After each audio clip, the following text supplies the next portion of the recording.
You may have heard the story of Helen Keller, but we bet you've never heard it quite like this. Hello, friends. Welcome to our channel. Helen Keller, the woman who rewrote the meaning of impossible. Helen Keller was born into silence and darkness. At 26, she would declare, "I am only one, but I am curious about everything after all." But she wasn't always so curious. In fact, when Helen was born in June 1880, her parents thought she was mentally defective. They had no idea that their baby girl could learn to read, write, or speak. This is because at 19 months old, she had been struck blind and deaf by an illness, which left her isolated in her own little world, completely unable to communicate with anyone around her. At 26, Helen Keller would declare, "I am only one, but I am curious about everything after all." But she wasn't always so curious. In fact, when Helen was born in June 1880, her parents thought she was mentally defective. They had no idea that their baby girl could learn to read, write, or speak. This is because, at 19 months old, she had been struck blind and deaf by an illness, which left her isolated in her own little world, completely unable to communicate with anyone around her. Then one day, a new teacher arrived. Anne Sullivan, who was just 20 years old herself, was determined to help Helen break free from her silent prison. When Anne first met Helen, she was uncontrollable, throwing tantrums and biting anyone who came near her. So Anne began to teach Helen by speaking into her palm while massaging her hand. She realized that Helen understood certain things if they were repeated often enough, such as her name, objects in the room, and even some simple instructions. After working with Helen for several weeks, Anne began to introduce her to fingerspelling, which was a method of spelling out words by moving the fingers of one hand over the corresponding fingers of the other hand. This proved to be a breakthrough for Helen, and soon she was able to communicate within in simple sentences. The two women developed a deep bond as they worked together to unlock the secrets of language and the world around them. Anne knew that Helen needed more than just communication skills. She also needed to learn how to read and write. So Anne began teaching Helen Braille, a system of raised dots that can be read with the fingers. Again, this proved to be a breakthrough, and soon Helen was reading simple books.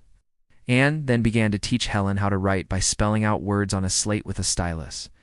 At first it was a slow and laborious process, but gradually Helen became more proficient, and eventually she was able to write fluently. But Anne did not stop there. She wanted Helen to experience the joy of music, so she began to teach her piano lessons. And believe it or not, Helen took to it like a duck to water.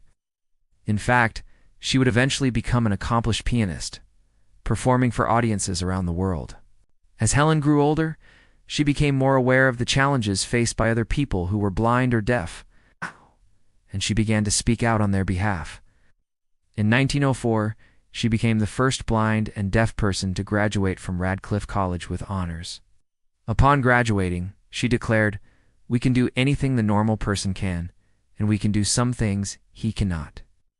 And she certainly proved that statement to be true throughout her lifetime. Helen went on to write several books, including The Story of My Life, which became an instant bestseller. Upon its release in 1903, it chronicled her early life up until her graduation from Radcliffe. Readers were amazed by Helen's story, and many praised the book for its honesty and candor. In fact, the book was adapted into a popular movie in 1956, starring Patty Duke as Helen Keller, who won an Academy Award for her portrayal of the young girl. But Helen wasn't content to simply tell her story. She wanted to make a difference in the world. After graduating from Radcliffe, she traveled around the country giving lectures and speeches about the rights of people with disabilities. She also became a political activist, campaigning for the right to vote and hold public office. In 1915, she met with President Woodrow Wilson to discuss the need for equal access to education for blind and deaf children.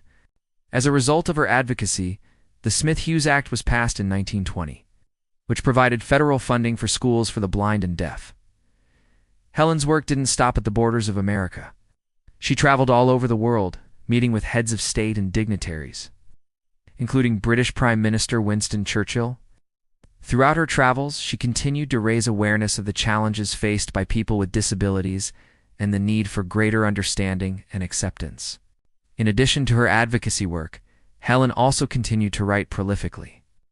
She published numerous articles and essays, as well as several more books, including Out of the Dark, which explored her philosophy of life and approach to overcoming adversity. Her work was widely read and admired, and she was considered one of the most influential writers of her time. In 1964, Helen's life story was immortalized in a feature film that starred Anne Bancroft as Annie Sullivan and Patty Duke as Helen Keller. The movie was a critical and commercial success, winning 4 Academy Awards, including Best Actress for Bancroft and Best Supporting Actress for Duke. It was also praised for its powerful performances and realistic depiction of Helen's early life. The film helped to bring greater attention to Helen's work and legacy, and continues to be enjoyed by audiences today. Helen's contributions to society were recognized with numerous awards and honors throughout her lifetime. In 1936, she was awarded the Presidential Medal of Freedom, the highest civilian honor in the United States. She was also awarded the French Legion of Honor and the Italian Order of the Star of Italian Solidarity. In addition, she received honorary degrees from more than 30 colleges and universities, including Harvard, Yale, and Princeton. Helen's impact on the world was immeasurable. She shattered the belief that people who were blind and deaf could not learn or contribute to society. She showed that with hard work, determination, and the support of others, anything is possible. Her story continues to inspire people around the world, and her legacy lives on through the many organizations that bear her name. Helen Keller died on June 1, 1968, at the age of 87, but her spirit continues to live on in the hearts and minds of those who knew her, and in the countless people whose lives she touched through her work. She was a true pioneer who broke down barriers and opened doors for those who came after her. We can all learn from her example and strive to make the world a better place for everyone. We hope you enjoyed this video and learned something new about Helen Keller.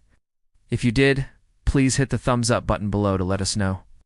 We also encourage you to share this video with your friends and family so they too can learn about this amazing woman.